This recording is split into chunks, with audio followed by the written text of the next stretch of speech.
Mm-hmm. And more relaxed too. Much more relaxed, much more relaxed. So for the busy parents out there who are saying, I hear you, Jill, that makes perfect sense. On vacation, we can do that, but we've got soccer, we've got piano, I've got 3 different pickup times at 3 different schools, I've got therapy, I've got yoga, I've got work. What do you say to them? How do you balance living in the culture that we do live in with a more idealized version of how it should be? How do we find that balance?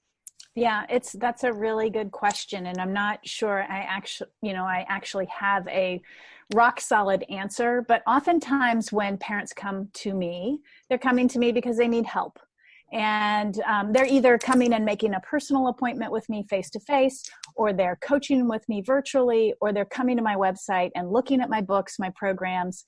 But they clearly are coming because they need something to change. And so oftentimes I'm asking them, you're here for a reason. And how important is it to you that this changes? And why do you want it to change? And sometimes parents really need to pause and think about, why do they really want it to change? They know that the relationship they're having with their child around food is not going well. They know that. They don't know how to change it. And so that's where I partner with them and help take them down that road. Yes, I have a very idealistic way it should be, but I feel like that's my role. My role is to paint that ideal picture and help. I can't guarantee that every parent will get to the ideal, but I can help parents get closer to that and get to a better place. And when they feel like they have a better handle on feeding their children and it's more positive, they feel better about themselves. Their kids feel better. And if nothing changes, the vibe, the positivity, the connection, the community around food and eating always improves. I love that answer. Yes. And then everybody's happier. And like I said in my intro, my work is about life is supposed to be fun. And of course we can teach people things, but I like when you said your job is to prepare the meal, get it on the table, and walk away. And I love that. Yeah. So how do you think we are best able to educate our kids about nutrition? I love everything that you've said, and I fully believe that kids should get hungry. When I work with women on weight loss, one of the first things I do is have them restrict their food, not to diet, but so they can start feeling, oh, I am hungry. Mm-hmm. And until they know what being hungry feels like, we don't have our endpoints. So how do parents do that with kids and educate them and let the kids know? How does that all work? Yeah, that's a great question. So nutrition education is very important for children, but one of the things that I'm always very clear with my parents about is that it needs to be done in a developmentally appropriate way. So we don't teach our toddlers about protein because they don't understand protein. We teach our toddlers about this is the color red, and the apple is red, and the tomato is red, and what else can you find that is red? So we want to really break it down and be developmentally appropriate. Again, toddlers, not only are we teaching about colors, we're teaching about hungry belly and happy belly. So we are teaching hunger and fullness, or satiety, satisfaction, if you will. I actually don't teach fullness so much anymore because fullness implies overeating for a lot of people today. So I teach satisfaction, so hunger to satisfaction. And I really encourage parents to teach their toddlers that, to start to identify when their child is crying and the parent thinks it's due to hunger, to start verbalizing. Is your belly telling you it's hungry? So children just kind of naturally learn within their natural environment. School-age children, again, black and white thinkers, very concrete. So you can teach them about this food. Fruits and vegetables are full of fiber. They go in this group. You can break down food into groups. This food has protein, and you can identify all the different foods with protein. And then as the teenager gets old, as a child gets older and becomes a teenager, there's more abstract concepts that can be appreciated and taught. So you can start to talk about, well, if you eat healthy now, you're probably going to be more energetic and you may avoid, long-term chronic disease. Now, I will say with a caveat, though, most kids and even teenagers do not appreciate the long-term effects of a poor diet. They could care less. They are motivated. Kids are motivated by things tasting good. That is a primary motivation for them, and things that look good when it comes to food. So I always teach parents, make sure your food is flavorful and it looks appealing, because those are the two main drivers for decision making on a child's end. If it looks good, smells good, tastes good, they're all in. They're happy to try. But they are not going to try something because it's good for them, or they're not going to try something because it helps them avoid cancer later on in life. So all that to emphasize that keeping it very developmentally appropriate is really important. And then the other piece of it is let the child lead. Let the child ask you, because oftentimes parents are so eager to teach their children, but it comes off as pushy.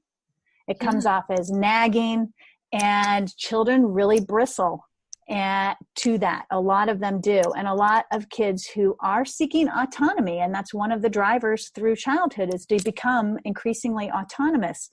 Nagging and lecturing and limiting things too tightly or controlling things too tightly kind of ruins that whole seekingness for autonomy in childhood. So we have to be careful. And one way to do that is if a child starts to talk about nutrition, talk about food, talk about cooking, talk about whatever that related to nutrition, that's the crack in the door that the parent can then step in and start having a conversation about nutrition. But if the parent is always leading like she wants or he wants to educate all the time, that can get a little wearing and backfire with kids.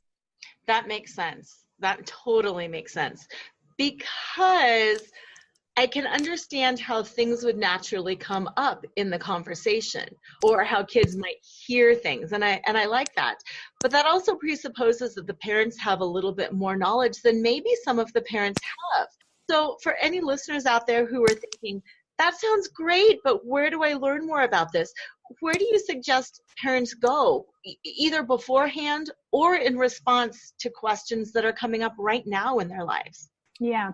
So to do a selfless plug. Please do a selfless plug.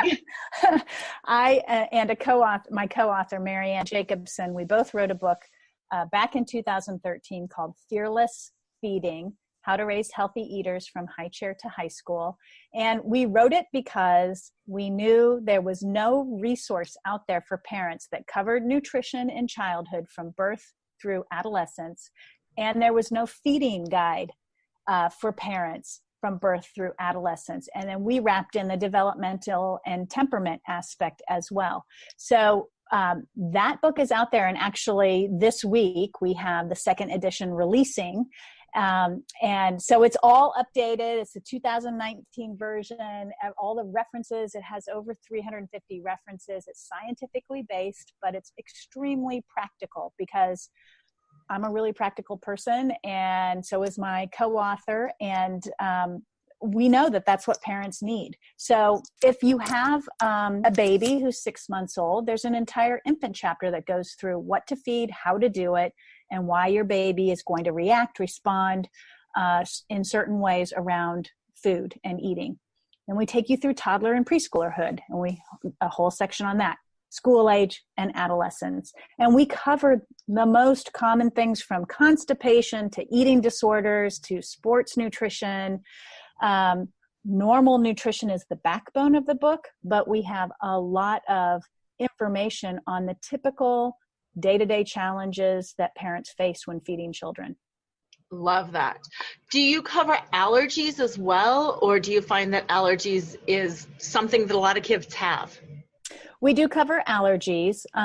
We cover ADHD. We cover weight management, picky eating, like I said, eating disorders, some of the bigger things.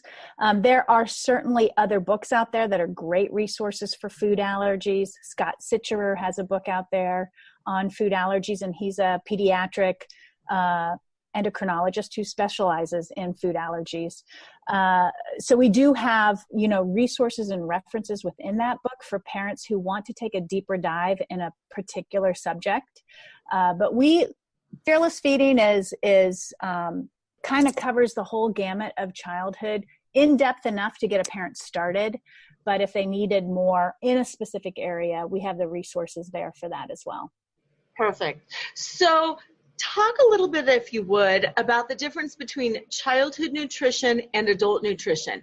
And what I mean by that is, if listeners are listening and they're thinking, yeah, but I follow whatever diet and I do this, and are you telling me I have to make 2 separate meals for my kids and me? What's the difference between those two, and how can people marry that to get the best benefit for their entire family?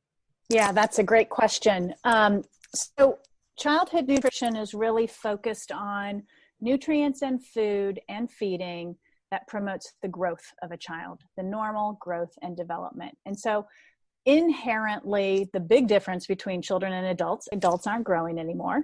Children are. So we know that there are specific hallmarks throughout childhood where there's growth speeds up, it slows down.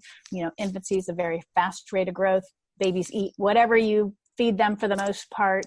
And then they hit the toddlerhood years and parents hit the skids, because then the toddlers and the preschoolers won't eat. They're picky. That's developmentally very expected.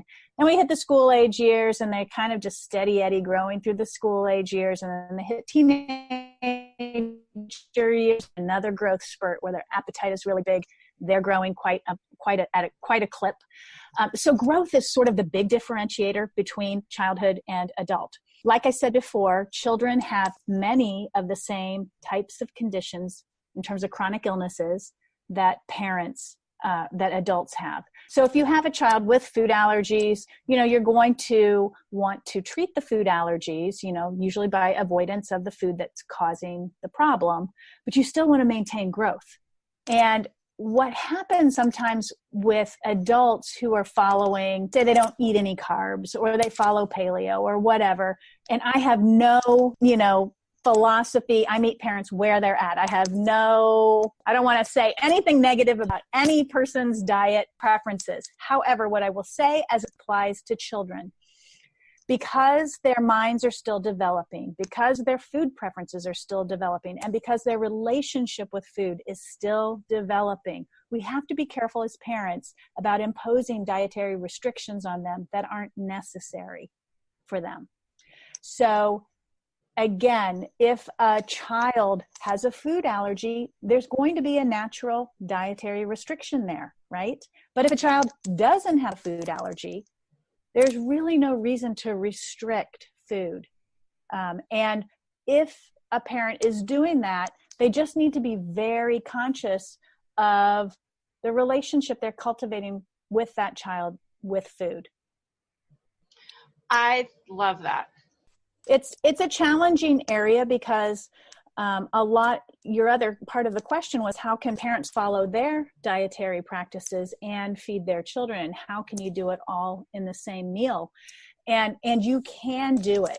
I love the idea of family style meals where you put different components of the meal in the center of the table, and anybody can have what they would like to eat from what is on that table. So if you put out a big salad and a source of protein and a source of fruit, maybe a dairy or non-dairy substitute, a grain, and you can have a whole family sit down, and the parents can say, "Oh, I'm just having the salad and the protein," and the kids are like, "Well, I'm all about the grain and protein and the fruit, and maybe the milk." That's a great way to be able to feed the whole family and not feel like you're a short order cook and making 2 separate meals for the kids and a separate meal for the parents. But I've got to say, what I see happening, at least among my clientele, is the parents feed the kids separately, and the kids sit at a table by themselves, and then the parents eat later, and they feed and eat their own food. And what ends up happening is that these kids, they miss the opportunity to see role modeling, like to see table manners, to learn how to cut their food, pour their milk. they miss the opportunity to